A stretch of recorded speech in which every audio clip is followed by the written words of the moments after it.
आज की ताज़ा खबरों के लिए सबसे पहले चैनल को सब्सक्राइब कर लें और बगल के घंटा बजा दें। इस वक्त राज्य के लगभग 4.5 लाख नियोजित शिक्षकों के लिए सबसे बड़ी खबर आ रही है। नियोजित शिक्षकों की मांग पर कोई स्पष्ट घोषणा नहीं। राज्यसभा सदस्य सुशील कुमार मोदी ने 1.5 लाख लोगों को नौकरी देने के मुख्यमंत्री के दावे को चुनौती देते हुए कहा कि महागठबंधन सरकार ने एक व्यक्ति को भी सरकारी नौकरी नहीं दी। पहली कैबिनेट में 10 लाख सरकारी नौकरी देने का वादा झूठा साबित हुआ। उन्होंने कहा कि स्वतंत्रता दिवस समारोह पर पारंपरिक संबोधन में मुख्यमंत्री ने 4 लाख नियोजित शिक्षकों को राज्यकर्मी का दर्जा देने पर भी कोई स्पष्ट घोषणा नहीं की। सिर्फ आश्वासन दिया गया कि अब बीपीएससी की परीक्षा के बाद उनके बारे में फैसला लिया जाएगा। उन्होंने कहा कि नीतीश कुमार ने वही उपलब्धियां गिनाई जो एनडीए सरकार के समय की है। कहा कि लालू प्रसाद से डील और महागठबंधन सरकार बनने के बाद 1 साल की अवधि में ऐसा कुछ नहीं हुआ जिसे वे उपलब्धियां बता सके। उन्होंने कहा कि नीतीश कुमार का भाषण शिक्षक, अभ्यर्थियों, युवाओं, गरीबों, व्यापारियों और आम लोगों के लिए पूरी तरह निराशाजनक था। इधर बड़ी खबर आ रही है, प्राथमिक और मध्य विद्यालय में साफ सफाई के लिए एजेंसी चयनित। प्रखंड स्तर पर 4 एजेंसियों को दी गई है जिम्मेदारी। खबर सिवान से आ रही है, जहां शिक्षा विभाग के अपर मुख्य सचिव के पाठक के आदेश पर 1 जुलाई से पदाधिकारियों द्वारा स्कूलों की जांच की जा रही है। वही विद्यालय से गायब रहने वाले शिक्षकों के विरुद्ध कार्रवाई की जा रही है। साथ ही कोचिंग संस्थानों पर भी सख्ती बरती जा रही है। इसके साथ ही अब स्कूलों में शौचालय की केंद्रीयकृत तरीके से साफ सफाई व चकाचक करने लेकर विभाग द्वारा आउटसोर्सिंग प्रक्रिया के तहत निजी एजेंसियों को सूचीबद्ध किया गया है। स्कूलों में साफ सफाई को लेकर प्रखंड स्तर पर 4 एजेंसी का चयन कर जिम्मेदारी भी दे दी गई है। बता दें कि विद्यालयों में सतत अनुश्रवण के दौरान यह पाया जाता है कि प्राथमिक व मध्य विद्यालय में शौचालय पर्याप्त संख्या में बन चुके हैं, लेकिन इसमें बहुत कम कार्यरत हैं और इसे इस्तेमाल में भी तो इनकी प्रतिदिन साफ सफाई की कोई व्यवस्था नहीं है। इस समस्या को देखते हुए शिक्षा विभाग द्वारा यह व्यवस्था की गई है। प्रखंडवार एजेंसी को किया गया सूचीबद्ध। जिला शिक्षा विभाग कार्यालय से मिली जानकारी के अनुसार जिले के सभी प्राथमिक व मध्य विद्यालय में शौचालय की साफ सफाई के लिए प्रखंडवार 4 एजेंसी को सूचीबद्ध किया गया है, जिसे आदित्य टेंट हाउस को 5 प्रखंड पचरुखी, गोरैया कोठी, भगवानपुर हाट, हुसैनपुरगंज व कुठनी में संचालित विद्यालयों के शौचालयों के साफ सफाई की जिम्मेदारी दी गई है। वही अनवर सर्विसेज को 5 प्रखंड सिवान सदर, जीरादेई, आनंद, सिसवन व Darauli, Vaishali security investment private limited को 4 प्रखंड महाराजगंज, लकड़ी, नवी, हसनपुरा व तौनात व यशविन सर्विसेज प्राइवेट लिमिटेड को 4 प्रखंड मैरवा, दरौंदा, बरहरिया व रघुनाथपुर के सभी प्राथमिक मध्य विद्यालय के साफ सफाई के लिए चयनित किया गया है। स्कूल अवधि में कोचिंग संचालन की जांच के लिए धावा दल कर दिया गया गठित। जिलाधिकारी के नेतृत्व में वरीय पदाधिकारी को टीम में कहा गया कि शामिल आदेश का उल्लंघन करने वाले कोचिंग संचालकों पर होगी कार्रवाई। बड़ी खबर आ रही है इस वक्त, जहां स्कूल अवधि में कोचिंग का संचालन करने वाले संस्थानों पर कार्रवाई के लिए जिला प्रशासन व शिक्षा विभाग द्वारा धावा दल का गठन किया गया। यह दल सुबह 9 बजे से शाम 4 बजे की अवधि में कोचिंग संस्थानों की जांच करेगा। इस दौरान कोचिंग का आदेश का उल्लंघन करने वाले कोचिंग संस्थानों के विरुद्ध कार्रवाई भी की जाएगी। धावा दल के पहुंचने पर कोचिंग में कोई सरकारी स्कूल का शिक्षक पढ़ाते हुए पाया जाए तो संस्थान पर कार्रवाई होगी।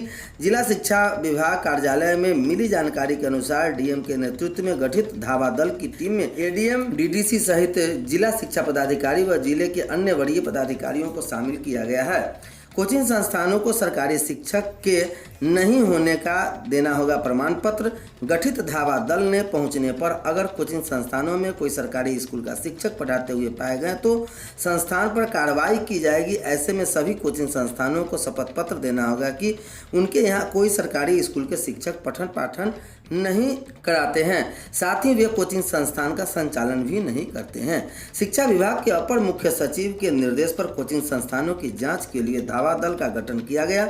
हर हाल में सरकारी विद्यालयों में कक्षा संचालन के समय पर कोचिंग संस्थानों में पढ़ाई पर पाबंदी लगाई जाएगी। स्कूल अवधि में के बाद कोचिंग व संचालन किया जा सकेगा। सुबह 9 बजे से शाम 4 बजे तक कोचिंग संस्थान पर संचालन होने पर कार्रवाई की जाएगी। मिथिलेश कुमार, जिला शिक्षा पदाधिकारी, सिवान। 10वीं और 12वीं के लिए परीक्षा फॉर्म आज से भरा जाएगा।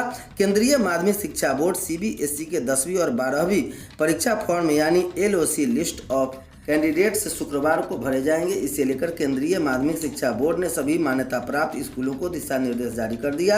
LOC यानी परीक्षा फॉर्म 18 अगस्त से 18 सितंबर तक भर सकते हैं। इसके लिए छात्र छात्राओं को 1500 रुपये शुल्क के तौर पर जमा करने होंगे। विलंब दंड के साथ 19 से 25 सितंबर तक LOC भरा जाएगा। इसके लिए छात्रों को 2000 विलंब शुल्क देना होगा। 12वीं प्रायोगिक परीक्षा के लिए प्रति विषय 150 रुपये शुल्क होंगे। इसके अलावा माइग्रेशन के लिए सभी छात्रों को 350 रुपये शुल्क जमा करना होगा। शिक्षक नियुक्ति सभी परीक्षा केंद्र पर अनिवार्य रूप से लगेंगे जैमर। केंद्रीकृत रसोई घर निर्माण 2.5 साल से अटका, मांगा गया जवाब। 204 स्कूलों के छात्र छात्राओं को खाना परोसने के लिए हुआ था इकरारनामा। पटना जिले के लिए दानापुर बलदेवा हाई स्कूल में केंद्रीकृत रसोई बनाने की दी गई थी 5 एकड़ जमीन। अक्षय पात्र से 2021 में ही इकरारनामा हुआ था। इसके लिए जमीन भी मुहैया कराई गई थी, लेकिन इस पर कोई काम नहीं किया गया। इस कारण जवाब मांगा गया है। मिथिलेश मिश्र, निदेशक प्राथमिक शिक्षा, मध्याह्न भोजन योजना। केंद्रीयकृत रसोई घर के निर्माण का काम 2.5 साल से अटका हुआ है। संबंधित NGO अक्षय पात्र फाउंडेशन को केंद्रीयकृत रसोई बनाना था। इसके लिए 5 एकड़ जमीन की बालदेवा हाई स्कूल दानापुर में दी गई थी, लेकिन अब तक काम शुरू नहीं हुआ है। बुधवार को मध्याह्न भोजन योजना निदेशालय के फाउंडेशन के प्रतिनिधि विक्रांत मोहन को पत्र लिखकर जवाब मांगा है। बता दें कि पटना जिला के स्कूली बच्चों को गर्मा गर्म मध्याह्न भोजन परोसने के लिए अक्षय पात्र फाउंडेशन के साथ शिक्षा विभाग का 8 दिसंबर 2021 को इकरारनामा किया गया था। अक्षय पात्र को जो 5 एकड़ जमीन दी गई थी उसमें दानापुर, फुलवारी शरीफ, पटना और गोलघर अंचल में 204 स्कूलों को शामिल किया गया था। इन 204 स्कूलों के 38,092 छात्र छात्राओं के लिए खाना बनाना था। इसमें 1 से 5 तक के 21,633 और 6ठी से 8वीं तक के लिए 16,459 छात्र छात्राएं शामिल थे। पैक कर स्कूल तक पहुंचाना था मध्याह्न भोजन। इकरारनामा के तहत स्कूल के लंच के समय ही स्कूलों में खाना पहुंचाना था। इसके बाद में इस्कॉन पटना से भी बातें हुई। इस्कॉन पटना के शहरी क्षेत्र में स्कूली मध्याह्न भोजन बनाना था। अक्षय पात्र से 2021 में ही इकरारनामा हुआ था। इसके लिए जमीन भी मुहैया कराई गई थी, लेकिन इस पर कोई काम नहीं किया गया। BDO ने 111 BLO से स्पष्टीकरण मांगा है। सहायक निर्वाचन निबंधन पदाधिकारी सह BDO डॉक्टर कुंदन कुमार ने मतदाता सूची संक्षिप्त पुनरीक्षित कार्य में लापरवाही बरतने वाले 111 BLO को गुरुवार को स्पष्टीकरण पूछा है। उन्होंने बताया कि 111 ऐसे BLO हैं जिन्होंने निर्वाचन जैसे महत्वपूर्ण कार्य के प्रति लापरवाही बरतते हुए कार्य को निष्पादन नहीं किया है। उन्होंने चेतावनी देते हुए कहा कि 21 अगस्त तक पूरा कार्य नहीं करते हैं तो उनके खिलाफ कार्रवाई की जाएगी। जिलाधिकारी की अनुशंसा की जाएगी। BDO ने बताया कि 21 अगस्त तक हर हाल में डोर टू डोर मतदाता सूची संक्षिप्त पुनरीक्षित का कार्य पूरा करना है। इस काम के लिए सभी BLO door to door survey करेंगे तथा मृत व्यक्ति 100 वर्ष से अधिक आयु के मतदाता की पहचान, नाम सुधार, मतदाता सूची में नाम दर्ज करने को अर्हता रखने वाले युवाओं, खासकर महिलाओं तथा VIP लोगों का नाम जोड़ने का भी काम करेंगे। उन्होंने कहा कि सभी BLO की किए गए सर्वे मोबाइल ऐप पर अपलोड भी करेंगे। बताया गया कि प्रखंड क्षेत्र में कुल 169 BLO हैं।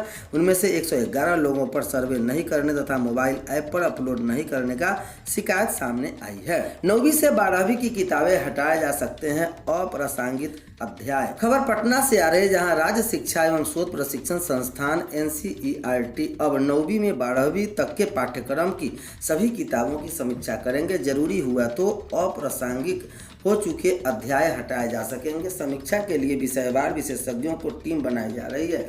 जहां तक एक तरफ BTBC Bihar text book corporation को 9वीं और